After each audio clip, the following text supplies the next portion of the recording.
The wolf den was where traitors went to die, and as the guards dragged Nerissa toward the pit, she didn't scream. She didn't beg. She simply closed her eyes and waited for the end her family had arranged. They called her cursed, tainted, a beast wrapped in woman's skin. Her father had made sure the entire kingdom believed it, and now she would pay for sins she never committed. The wolves below were starving. 50 beasts bred for execution, their howls shaking the stone walls. When the guards threw her down, she expected teeth and claws and a swift death. Instead, silence. Every wolf went still. Then, one by one, they lowered their heads.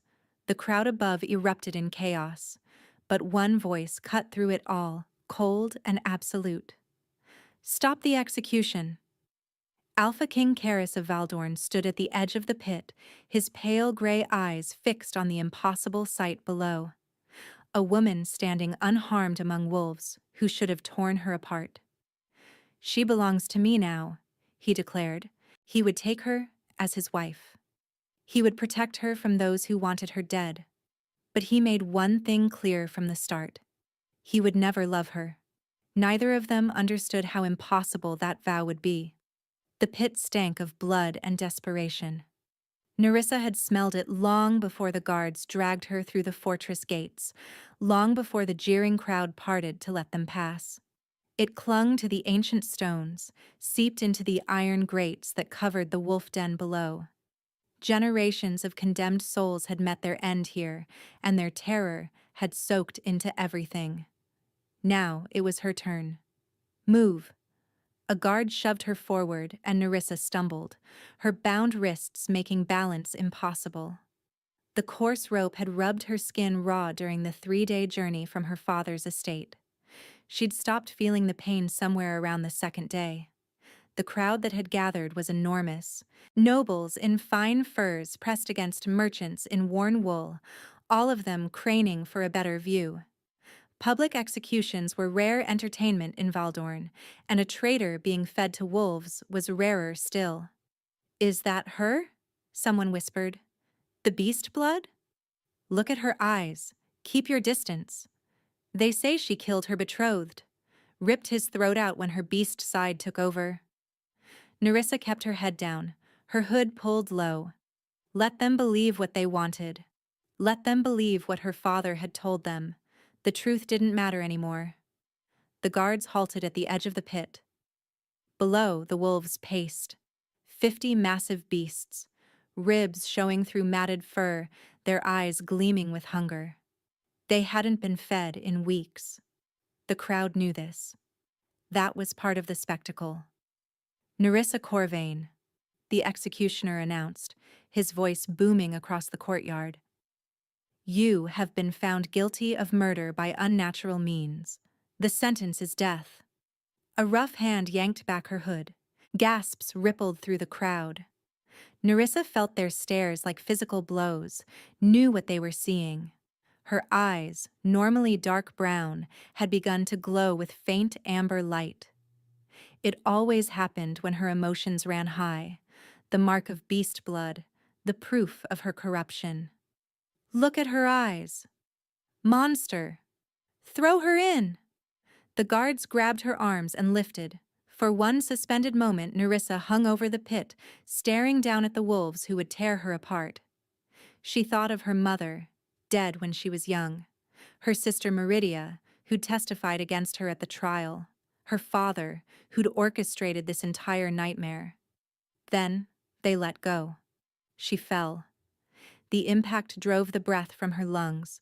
Stones scraped her palms as she caught herself, and then she was surrounded. Wolves closing in from every direction, their growls vibrating through the floor, their breath hot against her skin. "This is it," she thought. "This is how I die." She closed her eyes and waited for the pain. It never came. Instead, the growling stopped. The movement stopped. Everything stopped. Nerissa opened her eyes. The wolves had frozen mid-stride. Every single one of them stood motionless, their heads turned toward her with an expression she'd never seen on a beast before. recognition. Then, slowly, the largest wolf lowered itself to the ground, its massive head bowed until its nose nearly touched the stone. One by one, the others followed. 50 starving wolves, bred for violence, laying themselves at her feet in perfect submission. Above, the crowd had gone deathly silent. Nerissa rose on shaking legs, her glowing eyes reflected in 50 pairs of amber. She didn't understand what was happening. She'd never controlled animals before, never even been near wolves. But somehow, impossibly, they knew her. "What sorcery is this?" someone screamed. The spell broke. Voices erupted in panic, nobles scrambling backward, guards drawing weapons. Someone was calling for archers, for fire, for anything that might destroy the monster in the pit. Silence. One word and the chaos stopped. Nerissa looked up to find a figure standing at the edge of the pit, tall and broad-shouldered, with hair like pale gold and eyes the color of a winter storm. Cold radiated from him even at this distance, a chill that had nothing to do with the weather. Alpha King Karis of Valdorn.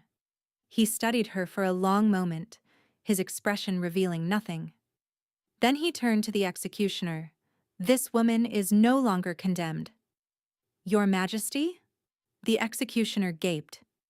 "She's been found guilty of murder. The sentence is hereby revoked." Karis's voice carried the weight of absolute authority. "I invoke the ancient right of royal claim. This woman belongs to me now." The crowd erupted in confused murmurs. Royal claim hadn't been invoked in centuries. It was an old law, nearly forgotten, that allowed a king to take ownership of any condemned prisoner. "But Your Majesty," a nobleman protested, "she's beast blood, corrupted, dangerous. You saw what she did to those wolves." "I saw." Karis's gaze dropped back to Nerissa, still standing among the bowing wolves. "Which is precisely why I'm claiming her." He extended his hand toward the pit. "Come, lady. Unless you'd prefer to stay with your new friends." Nerissa stared at his outstretched hand, her mind racing. This made no sense. Kings didn't claim condemned criminals. They certainly didn't claim beast blood women who made wolves bow, but the alternative was death. She took his hand. His skin was like touching ice, so frigid it made her gasp. But his grip was firm as he pulled her up from the pit, lifting her over the edge with surprising strength. For a moment they stood face to face. His gray eyes met her glowing amber ones without flinching. "You're not afraid," she whispered. "Should I be?" Before she could answer, he turned to address the crowd. "This woman will be my wife," he announced. "My queen. Anyone who threatens her threatens me." The silence that followed was deafening, and as Karis led her away from the pit, Nerissa couldn't help but wonder what she'd just traded her death for. The carriage moved swiftly through the darkening countryside. Nerissa sat rigid on the velvet seat, her hands clasped in her lap, acutely aware of the man sitting across from her. Karis hadn't spoken since they'd left the execution grounds. He simply watched her with those unreadable gray eyes. "You have questions," he said finally. "Several. Ask." Nerissa straightened her spine. "Why?" "You'll need to be more specific. Why claim me? Why marry me? You're the Alpha King. You could have any woman in the realm, princesses, noblewomen, anyone." She gestured at herself. "Instead, you chose a condemned beast blood with glowing eyes and wolf-speaking abilities I don't understand. Those abilities are precisely why I chose you. I don't understand." "No." His voice was flat. "You wouldn't." The carriage hit a rut, jostling them both. When they settled, Karis leaned forward slightly. "I'm going to be direct with you, lady, because I find deception tiresome. I need a wife. The council has been pressuring me for years to produce an heir. But I have no interest in love, no capacity for it. What I require is an arrangement. An arrangement. A marriage of convenience. You will be my queen. You will give me children. In exchange, I will protect you from everyone who wants you dead. His eyes held hers. And believe me, after today's display, that list has grown considerably. Nerissa absorbed this. What about my condition? Your eyes? He shrugged. You'll wear a hood in public. My personal guards will be sworn to never look at your face directly. Your secret will be protected. Why go to such lengths? Something flickered in his expression, gone too fast to read. Let's say I understand what it means to hide something. The castle came into view through the carriage window, gray towers rising against a darker sky. Nerissa stared at it, trying to process everything. You said you have no capacity for love, she said quietly. What does that mean? Karis's jaw tightened. It means exactly what it sounds like. I will never love you, Nerissa. I will be a faithful husband. I will protect you. I will treat you with respect. But love is something I cannot give. Cannot or will not. The question hung between them. For a moment, something shifted in his eyes. Something almost like pain. Both, he said finally. Does this arrangement still interest you? Nerissa thought of the pit, the wolves, her father's satisfied smile as they dragged her away. It interests me, she said. Very much. The next few days passed in a blur. Nerissa was given chambers larger than her entire childhood home. Guards were assigned to her, sworn by blood oath to never look directly at her face. Seamstresses arrived to fit her for gowns. Servants attended to her every need. No one hit her. No one mocked her. No one called her beast blood or monster. It was disorienting. On the third day, she was summoned to the council chamber to finalize the marriage contract. She wore a hooded cloak that shadowed her features, her hands hidden in her sleeves to conceal how badly they were trembling. Karis sat at the head of a long table, advisors flanking him on either side, and at the far end, wearing an expression of barely concealed fury, sat her father, Lord Corvain. Please sit. Karis gestured to a chair near him. Nerissa sat, acutely aware of her father's gaze burning into her. The terms are straightforward, Karis began. Lady Nerissa will become my queen. She will be under my protection permanently. No one, his eyes cut to Corvain, will be permitted to harm her or threaten her in any way. Your Majesty. Her father's voice was silk over venom. I must protest. You don't understand what you're agreeing to. This woman is dangerous, unstable. She murdered her own betrothed. Allegedly. The evidence was overwhelming. Her eyes were seen glowing at the scene. Beast blood magic. Was the evidence presented at trial? Yes? Karis's voice remained calm. I've read the transcripts. I found them unconvincing. Corvain's face reddened. Your Majesty. Furthermore, Karis continued as if he hadn't spoken, I find it curious that a father would so eagerly condemn his own daughter. Most parents at least attempt to defend their children. The silence that followed was razor sharp. I was speaking to my future queen, Karis said softly. Is this arrangement agreeable to you, my lady? Nerissa lifted her chin. It is, Your Majesty. More than agreeable. Then sign here. She signed. Her father signed as witness, his hand trembling with barely suppressed rage. The advisors signed, exchanging confused glances. It was done. Lord Corvain, Karis said pleasantly, you may leave now. Your presence is no longer required. Her father rose stiffly. At the door he paused, looking back at Nerissa with hatred that made her stomach clench. You think you've won? He said quietly.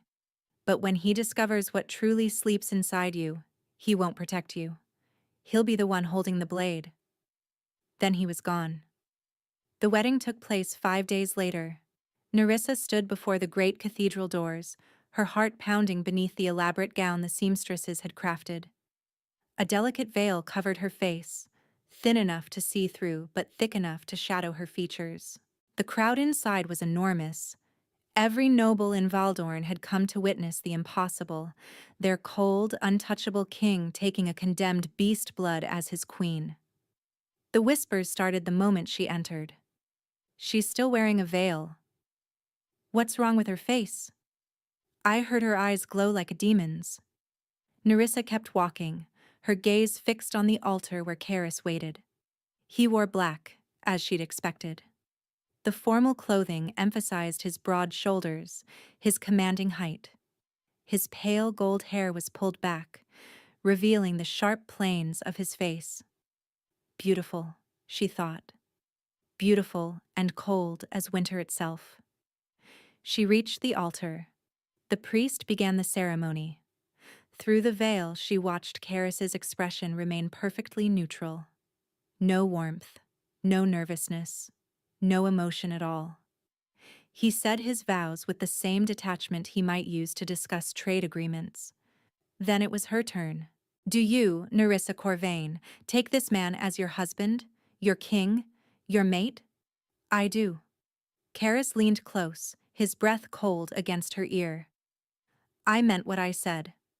I will never love you. Please understand that this isn't cruelty. It's protection. Protection for whom? He pulled back, something flickering in his gray eyes. Both of us. The priest was looking at them expectantly. The rings, Your Majesty. Karis took her hand to slip the ring onto her finger. The moment his skin touched hers, Nerissa gasped. He was freezing. Not cool, but genuinely cold, as if ice ran through his veins instead of blood. Your Majesty, she whispered. I know. His voice was tight. It's a family condition. Before she could ask more, the priest pronounced them married. You may kiss your bride, Your Majesty. The cathedral went silent. Every eye fixed on them, waiting to see if the king would lift the veil. Karis studied her shadowed face for a long moment. Do you want me to look? He asked quietly. No. The word came out strangled. But perhaps you should. I made a vow to protect your secret. His cold hand lifted hers instead, bringing her knuckles to his lips. I intend to keep it. The kiss was gentle, formal, his lips ice cold against her skin. The crowd murmured in confusion and disappointment. But Nerissa stood frozen, warmth spreading through her chest despite the chill of his touch. He kept his word, she thought. He could have demanded to see my face, but he didn't. That night, Karis came to her chambers. Our arrangement requires an heir, he said without preamble. I understand if you need time to prepare yourself, but I don't need time. He paused, surprise flickering across his features. I agreed to the terms, Nerissa said quietly. All of them. Karis studied her for a long moment. Then he withdrew something from his pocket. A strip of black silk. A blindfold, he explained. For you. So you don't have to worry about your eyes being seen, even by me. The thoughtfulness of it made her throat tight. Thank you, she whispered. She tied the blindfold around her own eyes, plunging the world into darkness. Somehow it made everything easier. No need to hide her glowing eyes, no fear of being seen, just sensation. His cold hands found her shoulders, gentle despite their chill. She shivered as his fingers traced down her arms. You're warm, he murmured, sounding almost surprised. And you're freezing. Does it bother you? No. The truth surprised her. It feels right somehow. That night changed something between them. It wasn't love. They'd both agreed love wasn't part of this arrangement, but it was something, a connection neither had expected. And when Karis rose to leave before dawn, he hesitated at the door. Same time tomorrow? He asked quietly. Nerissa smiled beneath her blindfold. I'll be here. The weeks that followed established a pattern. By day, Nerissa explored her new life. She discovered the library, the gardens, and the kennels where the palace wolves were kept. The beasts always reacted strangely to her, growing quiet and docile whenever she approached. She still didn't understand why. By night, Karis came to her chambers. The blindfold became their ritual. In the darkness, stripped of sight, they learned each other through touch alone. His cold hands mapping her warmth, her fingers tracing the planes of his chest, always startled by how his skin felt like ice. "Why are you so cold?" she asked one night, her head resting against his chest. His heart beat slowly beneath her ear, strong but sluggish, as if fighting through frost. "I told you, it's a family condition."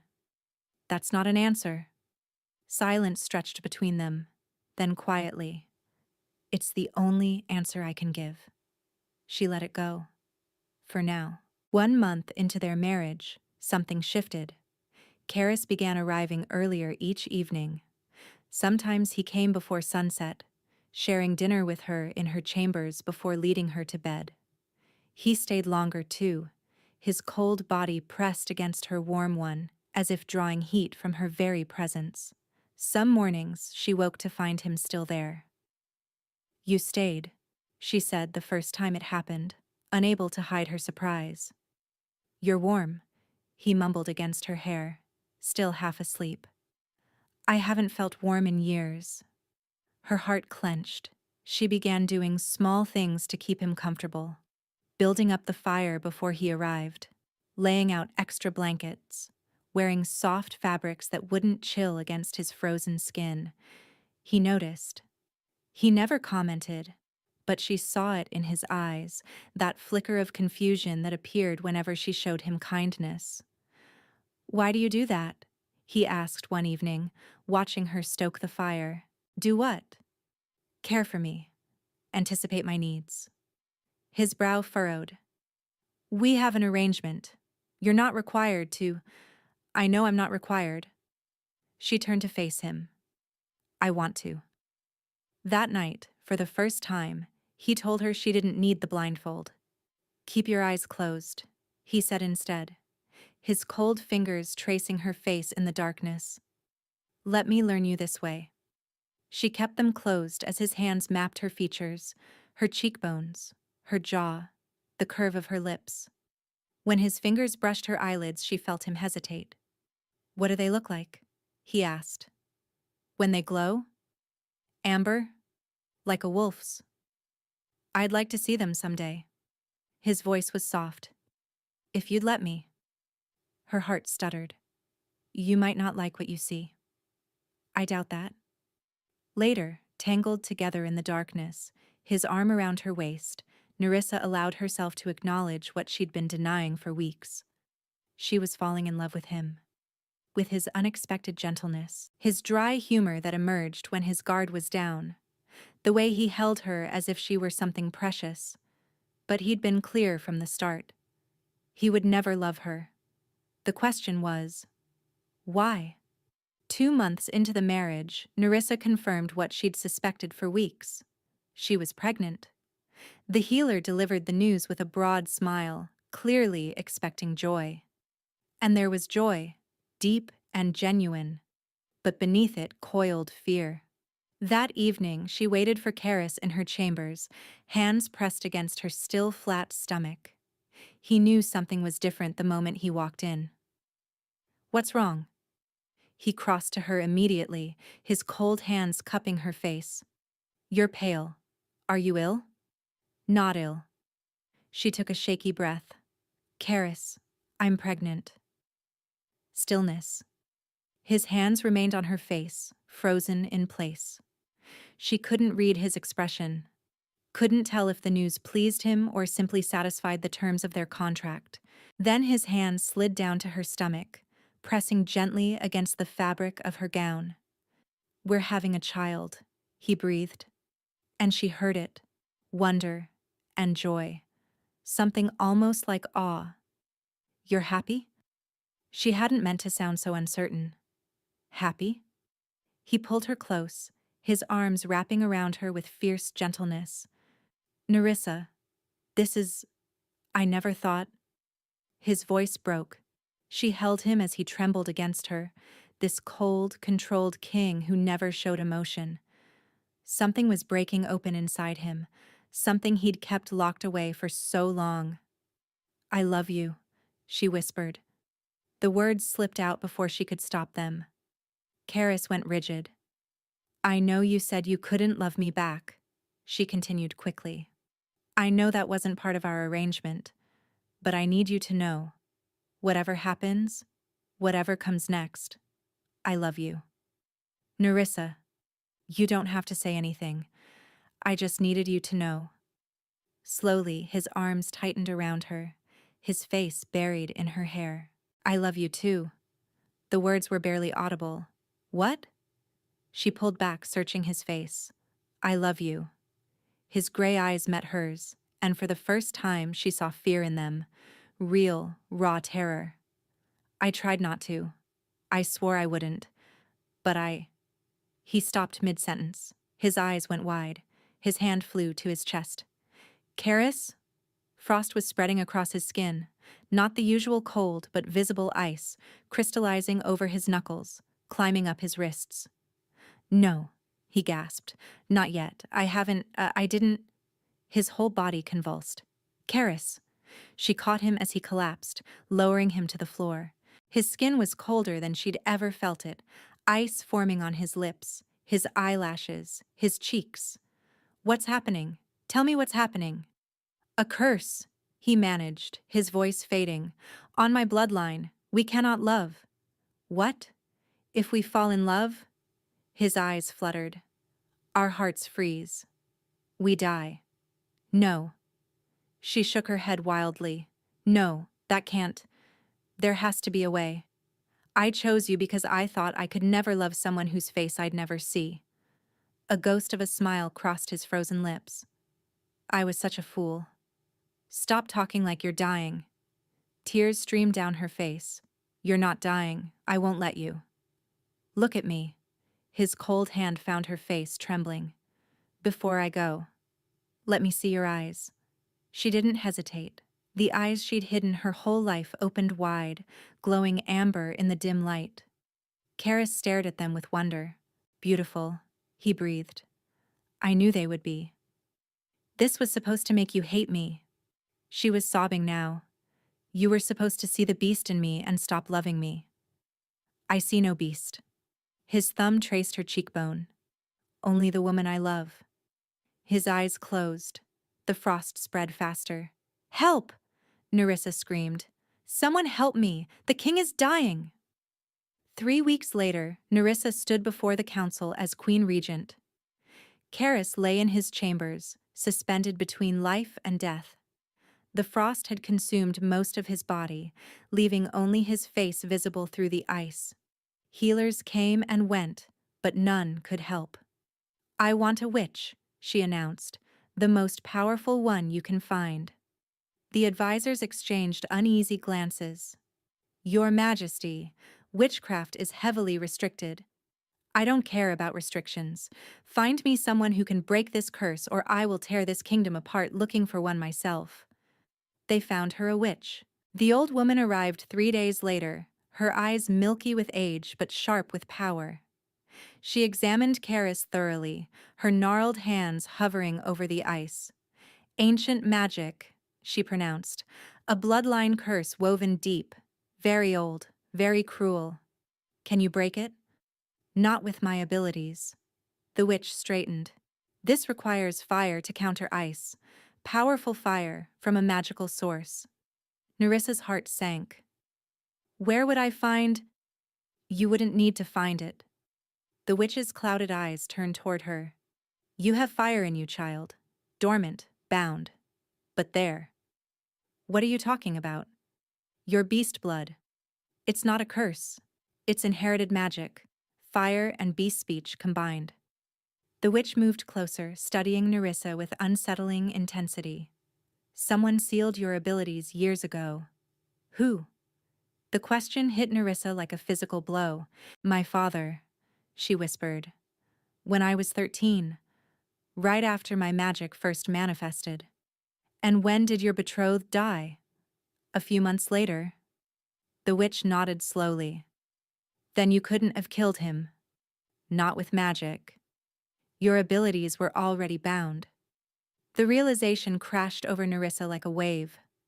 All these years, she'd wondered if she truly had killed Theron in some uncontrolled burst of beast blood rage, but if her magic had been sealed before his death. My father knew, she breathed. He always knew I was innocent. Your father holds the seal. If you want your power back, you'll need to confront him. Nerissa looked at Karis, frozen and dying, and felt something cold and determined settle in her chest. Then that's exactly what I'll do. The Corvain estate loomed against the twilight sky. Nerissa dismounted before the gates, flanked by 2 royal guards. Her legs ached from the brutal ride, but she barely noticed. Every passing hour was another hour Karis slipped further away. The guards at the gate recognized her immediately. Your Majesty, your father isn't receiving. He'll receive me. She pushed past them. Or I'll have this estate razed by morning. She found him in his study, a glass of wine in hand as if he'd been expecting her. Daughter. His smile was poison. I wondered when you'd come crawling back. Remove the seal on my magic. Why would I do that? Because the king is dying, and my fire can save him. Corvain laughed, a cold, hollow sound. Then let him die. Let you both die. It's what you deserve. You bound my magic when I was 13. Nerissa stepped closer. Which means I couldn't have killed Theron. Not with beast blood abilities, not with fire. So tell me, father, who really murdered him? The amusement drained from his face. I don't know what You have fire magic too, inherited from your mother, our grandmother. Nerissa watched his expression shift from denial to shock. A witch found me. She told me everything. The magic passes through blood. From your mother to you. From you to me. Lies, he spat, but his voice wavered. You killed Theron to frame me. You murdered an innocent man to hide your own shameful bloodline, and you've let me carry the blame for 15 years. You know nothing. I know you hated me from the moment my magic manifested. I reminded you of everything you'd spent your life running from. She took another step forward. Did you hate your own mother too? Is that why you let your father execute her? Corvain's face contorted with rage. She was a monster. She contaminated our bloodline with her filthy magic, and when you showed the same corruption, I did what had to be done. By killing Theron? He was unworthy of Meridia, a low-born opportunist who cast aside my legitimate daughter for you, the beast-blooded bastard. His voice rose to a shout. I solved 2 problems at once. I removed him and I condemned you. It should have ended there. You should have died in that wolf den. The study door burst open. Meridia stood in the entrance, her face ashen. Father. Her voice was barely a whisper. Tell me she's wrong. Corvain's fury faltered. Meridia, you don't understand. Tell me. Tears streamed down her sister's face. Tell me you didn't kill Theron. Tell me you didn't murder the man I loved and blame it on Nerissa. He betrayed you. He chose her over. He was coming back to me. Meridia's voice cracked. We spoke the night before he died. He said he'd made a mistake. He was going to honor our original betrothal. She staggered forward. He was coming back, and you killed him. For the first time, Corvain looked uncertain. I didn't know, he said. He never told me? Because you never asked. Meridia was shaking now. You just assumed the worst and took matters into your own hands. You murdered an innocent man. You condemned your own daughter. You let me hate my sister for 15 years. She crossed the room and struck him across the face. The blow sent him stumbling backward. His head cracked against the edge of the mantelpiece, and he crumpled to the floor, unconscious. Silence. The sisters stared at each other across their father's prone body. Meridia. Nerissa began. Don't. Her sister wiped her eyes roughly. Don't say it's not my fault. I testified against you. I watched them drag you away to be executed. I felt satisfied. Her voice broke. I'm as guilty as he is. You didn't know the truth. I should have believed you when you said you didn't do it. Meridia moved to their father's desk, pulling open drawers until she found what she was looking for. A small iron box covered in strange symbols. Here, the seal. Take it and save your king. Nerissa accepted the box with trembling hands. Inside lay a dark iron pendant, cold and heavy with years of suppression. I'll have the guards take father into custody, Meridia said quietly. I'll testify about everything he confessed. Meridia, go. Her sister's eyes were red but determined. You don't have much time. Nerissa rode through the night without stopping. The iron pendant burned against her chest like a coal, heavy with years of stolen power. She could feel her magic straining against it, desperate to be free. She reached the palace as dawn broke over the mountains. Karis lay exactly as she'd left him, encased in ice so thick she could barely see his face. The healers had retreated to the edges of the room, their expressions hopeless. Leave us, Nerissa commanded. They fled. She knelt beside the bed, pressing her hand against the ice that covered his chest. Even through the frozen barrier, she could feel the faint flutter of his heartbeat, slow and weakening with every passing moment. I don't know if you can hear me, she whispered. But I found the truth. I found my power. And I'm going to save you. She pulled the iron pendant from her neck and held it in her palm. The witch's words echoed in her mind. Fire to counter ice. Love to break the curse. She closed her eyes and reached for the heat she'd always felt burning beneath her skin, the warmth her father had tried so hard to extinguish. It was still there, waiting. A flame that had never truly died. She fed it with memories. Karis's cold hands cradling her face with impossible gentleness. His voice rough with sleep, murmuring that she was warm. The wonder in his eyes when he'd finally seen her glowing amber gaze. The pendant grew hot. Hotter. Molten. Power exploded through her like a dam breaking, flooding her veins with fire and light. The pendant melted in her hand, dripping through her fingers like liquid gold. For a moment, she was overwhelmed.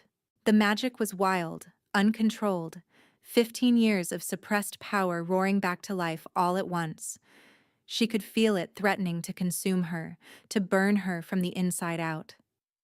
But then she thought of Karis, of their child growing inside her, of the life they could have together if she could just hold on. She opened her eyes. Fire poured from her hands in waves of golden heat, crashing against the ice that encased her husband. The frost hissed and steamed, melting inch by inch. But it fought back. The curse was old, centuries of accumulated magic, and it didn't want to die. Ice reformed as fast as she could melt it, pushing against her flames, trying to extinguish her fire. Nerissa pushed harder. She thought of the wolf den, of the moment the beasts had bowed before her. She thought of Karis claiming her before the entire kingdom, protecting her when no one else would. She thought of his voice breaking as he confessed his love, knowing what it would cost him. The fire roared. The ice screamed. For one terrible moment, she thought it wasn't going to work. The curse was too strong, too deeply rooted. She was going to fail, and Karis was going to die, and their child would never know its father. Then something cracked. Not the ice around Karis, but something deeper, something ancient. The curse shattered. Ice exploded outward in a shower of crystals that evaporated before they hit the ground. Nerissa collapsed forward, gasping, her power spent. Beneath her hands she felt warmth, real warmth, spreading through Karis's body for the first time in his life. His skin flushed with color, his heartbeat strengthened, his eyes opened. gray eyes, no longer cold, met her glowing amber ones. "Nerissa?" His voice was hoarse, cracked, the most beautiful sound she'd ever heard. "I'm here." She was laughing and crying at the same time. "I'm here, Karis." His hand rose to cup her face. His fingers were warm. "You're glowing," he murmured, wonder in his voice.